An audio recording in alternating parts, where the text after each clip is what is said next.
A battlefield covered with dead bodies, leftover weapons, and armor from the dead was where a noble prince of an empire could be found. His most faithful servant just gave up his own life to protect his life as the prince stood there in disbelief. The prince tried to give his servant strength by holding up his sword and telling him to stand and fight, but the servant knew that this was going to be his final resting place. Just like that, his servant died, and he ended up being the only one left on the battlefield. Karis, the nation created by the dragons and the humans. Karis wanted the treasure that the kingdom of Secretia had, the Axis of Time. Their request for the treasure ended up being rejected, which was what sparked the embers of war amongst the two nations. Karis was a much more powerful nation than Secretia, but they had no choice but to fight to the best of their abilities, but the war still ended with their defeat, with the king himself, Baron Secretia, being the only one left on the battlefield. He still had hope for his kingdom and continued to fight against the enemy. However, his hope was totally crushed when he was now being confronted by Karis' Magician Corps and the crazy king of Karis himself, Planche. The commander of the Magician Corps introduced herself to Baron and asked who he was. Baron simply replied that he had forgotten it all, and that he was just a blade that serves the king while going in for an attack. The commander then smiled and stated that she would remember him, who was the king of Secretia, and then landed the final blow on him. As the war had come to an end, Baron could see the fall of his motherland that he had loved in his final moments. When Baron thought that everything was over, he was surprised to wake up to the sounds of his servant. They told him that he needed to hurry since Prince Planche had already left. Baron was surprised by what they had said, since he knew for a fact that his arm was cut off during the war and he had died. His servants wondered why he would say such things and thought that he had a nightmare.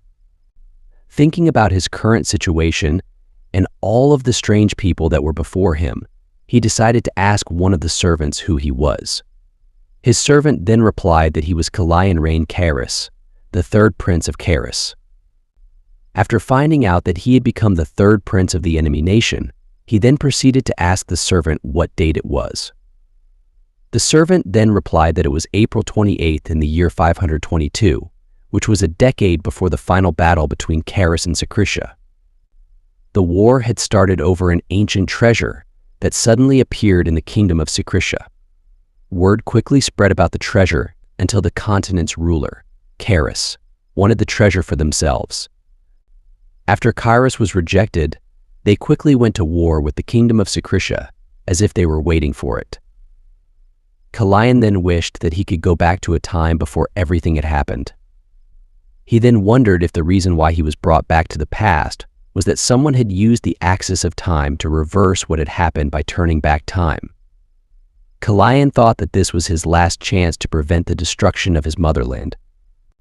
His servant then stated that it must be hard for him to participate at the breakfast gathering, but they needed to leave. Kalian believed that this was his last chance, and he wasn't going to waste it even if he had to live as the enemy prince. Kalian got prepared and arrived at the table for breakfast, but it turned out that Prince Randall, the first prince, had arrived first. The three princes of Karis were all half-brothers. The king had ordered that breakfast be prepared for all of them every morning. Based on Kalian's memories, the first prince had always treated him like he didn't exist. After being ignored by the first prince, Kalian thought there was only one more person who wasn't there yet. Right then, the second prince walked in and took a seat at the table. Kalian was surprised by the second prince and wondered for a moment if he was really the Mad King, Planche, who would later go on to become king and start a war with his kingdom.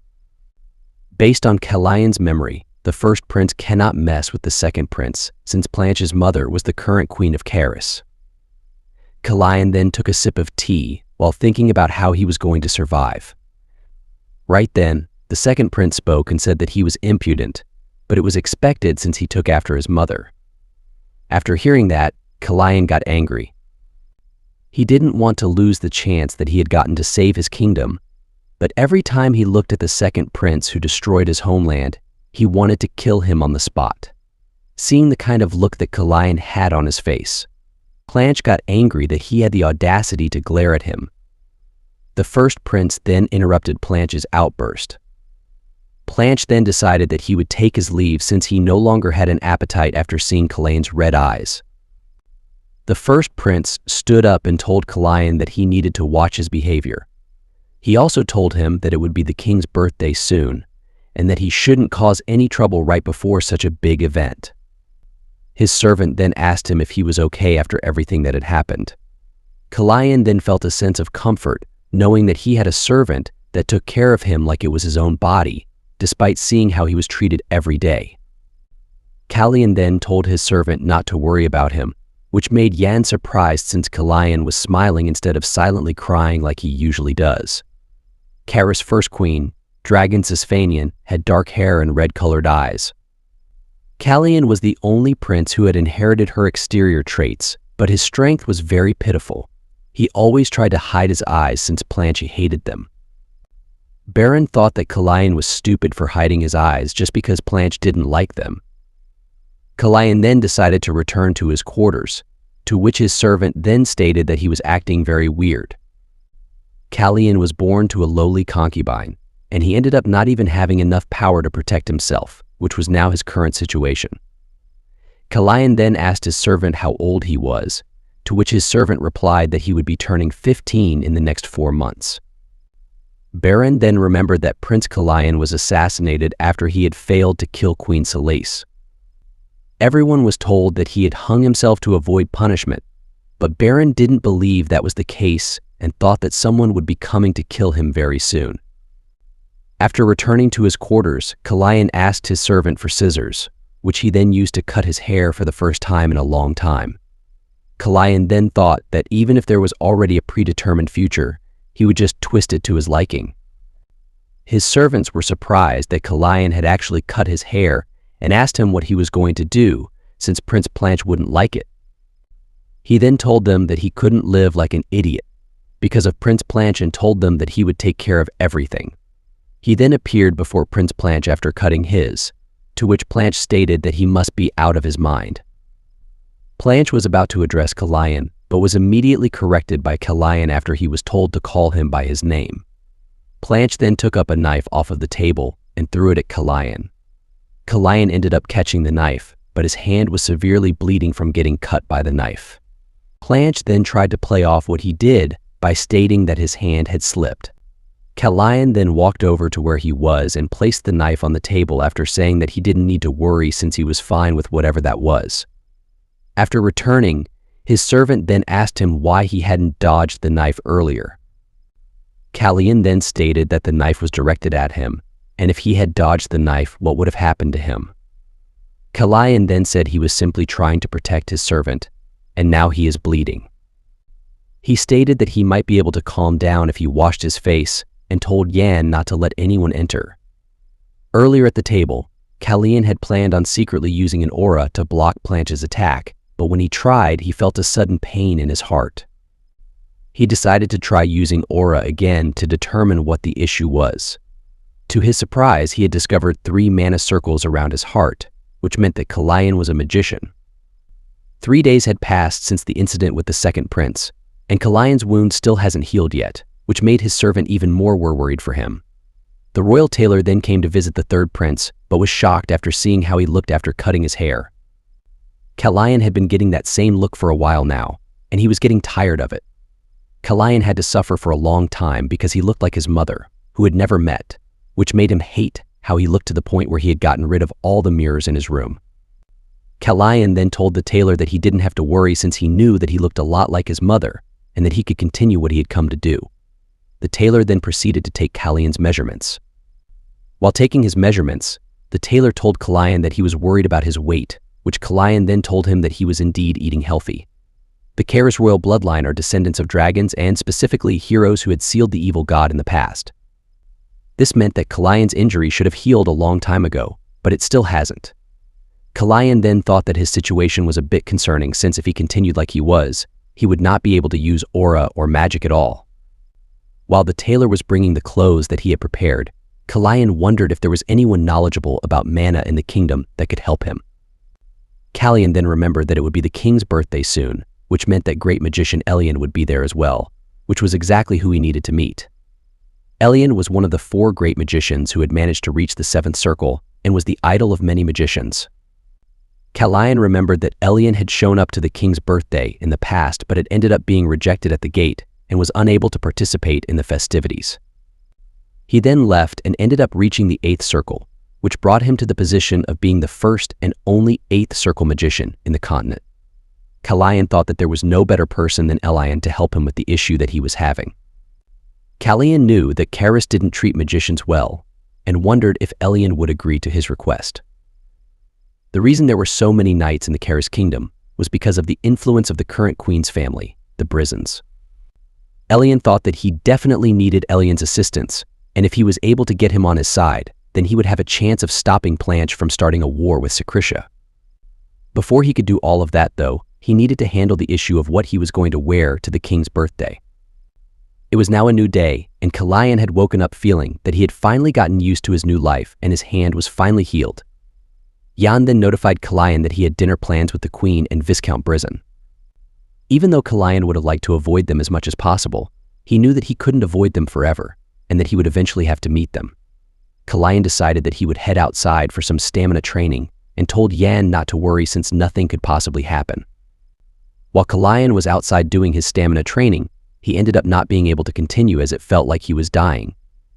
Kalayan's maid, who was assisting him with his stamina training, was worried about him since he was struggling so much after he had just started. Kalayan thought that there was something wrong as well, but he told his maid that there was no need for her to call a healer and that he was able to continue. Even Jan did not know that Kalayan was a magician, so he thought that he needed to be more careful so as to not let anyone find out or else his own life could be in danger. While Kalayan was struggling to continue his training, he had taken notice of the knights who had begun their training. Kalayan then went over to where the knights were training since he decided to take a look at their training himself. His maid then informed him that they were at the training grounds for the knights, to which Kalayan told her that he knew and that he was just curious about their training.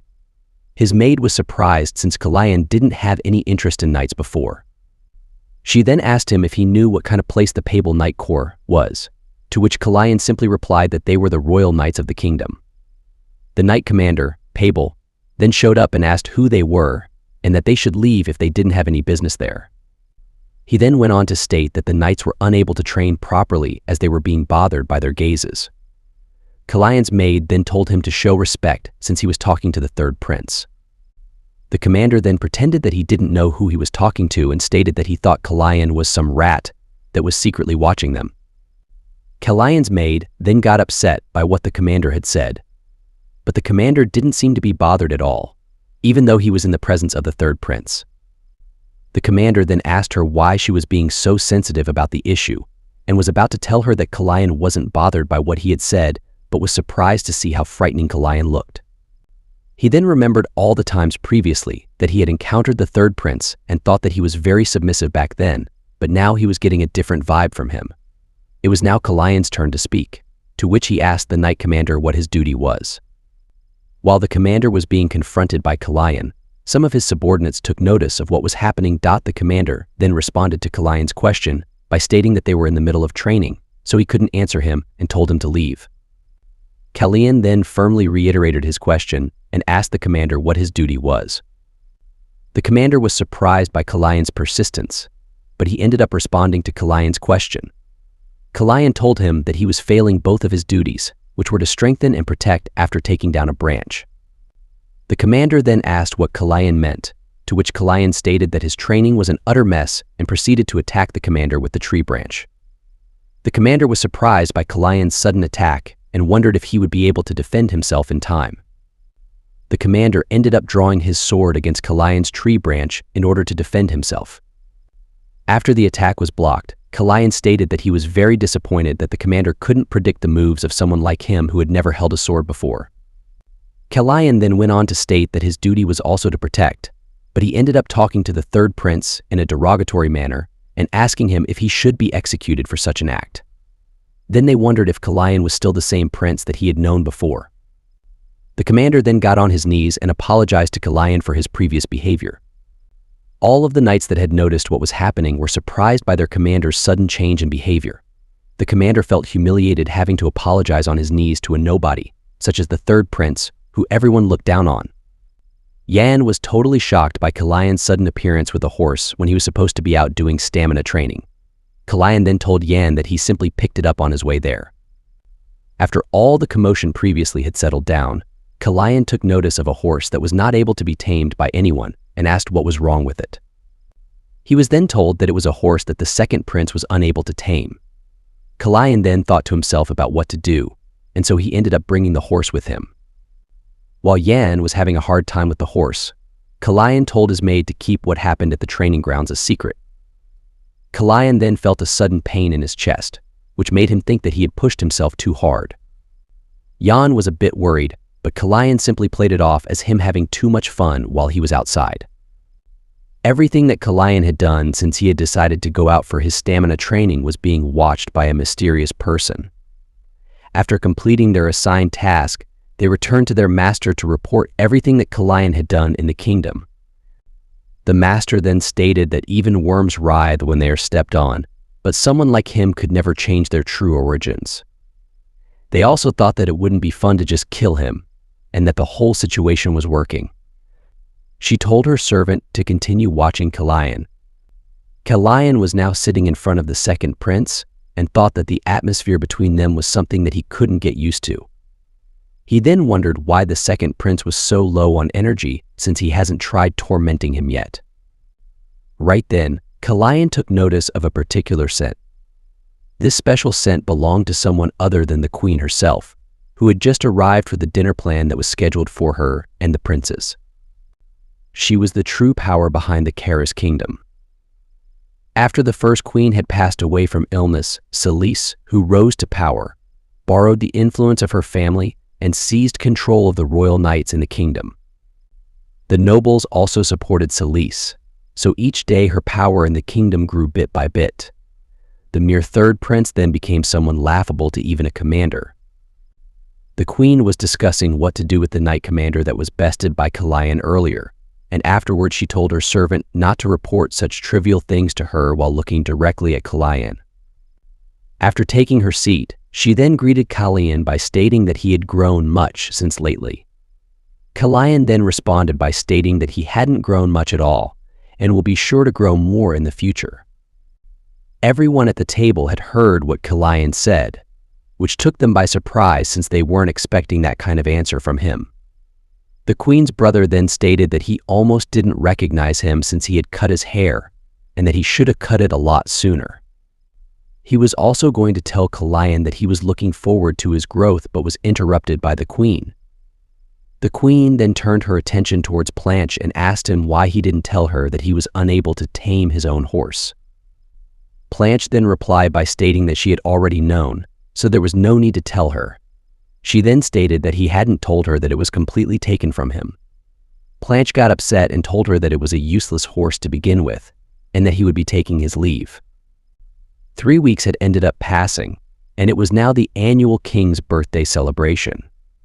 Since it was the king's birthday, it needed to be prepared without any mistakes at all. Gifts from all different nations were being delivered as a congratulatory gift to celebrate the king's birthday. Kalian was getting himself prepared for the king's birthday when he suddenly got a nosebleed. Both Yan and the tailor were surprised by Kalian's sudden nosebleed. Kalian was then told to bring a piece of cloth and that everything was fine, he just wasn't sleeping much lately. His tailor then told him that he had lost a lot more weight than he had previously. Kalian already knew what was wrong with him since he had noticed that his stamina kept getting worse along with the pain he felt in his heart every time he went out to train. But he decided to just laugh it off and blame it on him exercising too much since he didn't want to make them worry about him.